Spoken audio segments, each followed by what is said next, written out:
दुर्गा नदी के किनारे बसा एक गांव फूलपुर। गांव में कुछ 100-150 लोग रहते थे।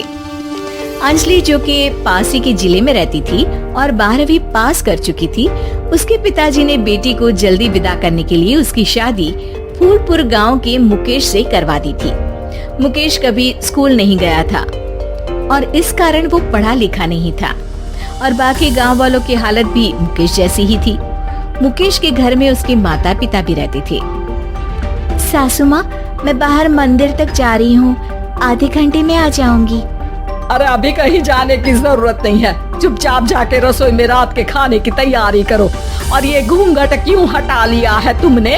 क्या पता नहीं कि इस गांव में औरतें बिना घूंघट के नहीं रहती?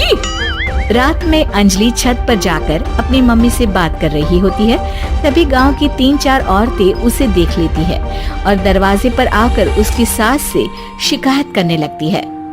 और क्या हुआ? अरे छत पे तो देखो, आपकी बहू मटक मटक के किसी से फोन पर बात कर रही है। दिन भर फोन पे लगी रहती है।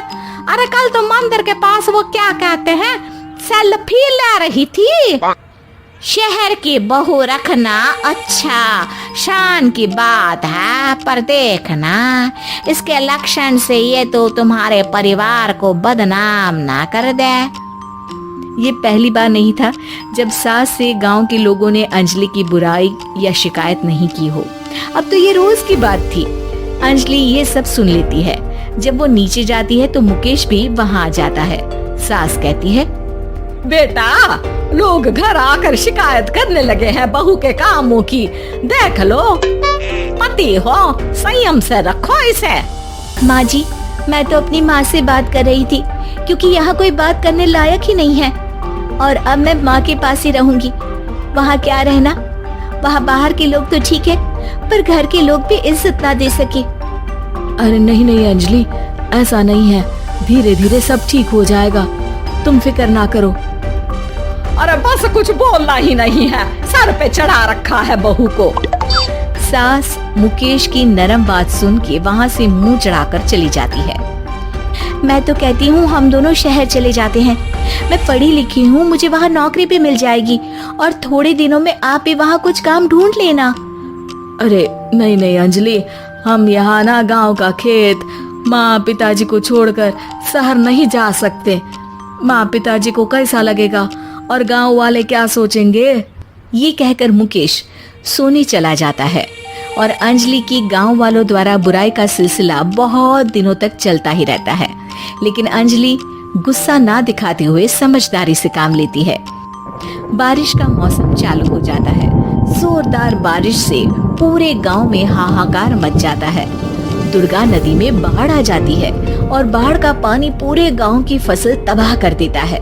फसल की ये हालत देखकर गांव वाले निराश हो जाते हैं और बात तो यहाँ तक पहुँच जाती है कि कुछ लोग तो अंजलि को इस सब का दोषी ठहरा देते हैं।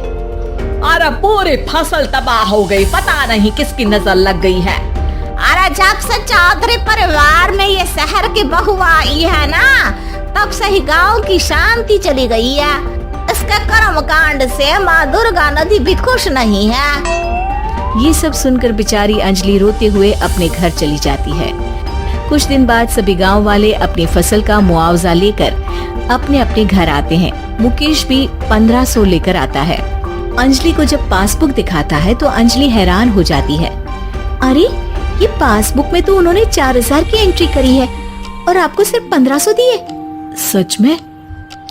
अरे वो सरकारी अफसर आपको बेवकूफ बना रहे हैं। सरकार की तरफ से हमें 4000 मिले हैं लेकिन बाकी का सारा पैसा खुद ही खा रहे हैं। आप लोग के अनपढ़ होने का फायदा उठा रहे हैं। ये सब सुनकर मुकेश परेशान हो जाता है लेकिन अंजलि उसे हिम्मत से काम लेने को कहती है और सुबह होते ही मुकेश को पंचायत कार्यालय ले जाती है और साथ में गांव के और लोगों को भी। आप सरकारी बाबू क्या गांव के लोगों को बेवकूफ समझते हैं?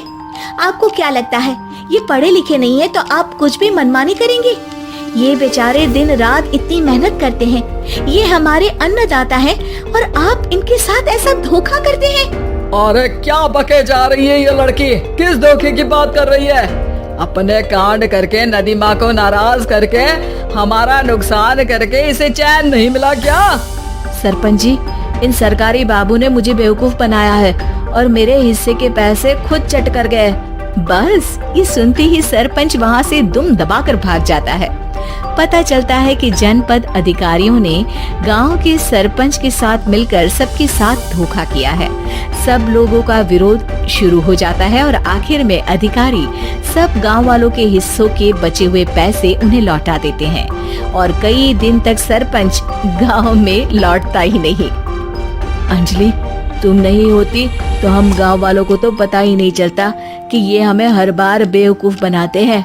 हाँ हाँ अंजलि बेटी, हमें माफ कर दो।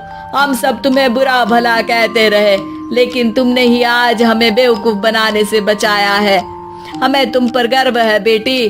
अब समझ आया कि सरपंच तुमसे नहीं, तुम्हारे पढ़े लिखे होने से नफरत करता था। क्यों ना इस बार हम अंजलि को ही सरपंच पद के लिए चुन ले? क्या कहते हो गांव वालों? पढ़ी लिखी सरपंच।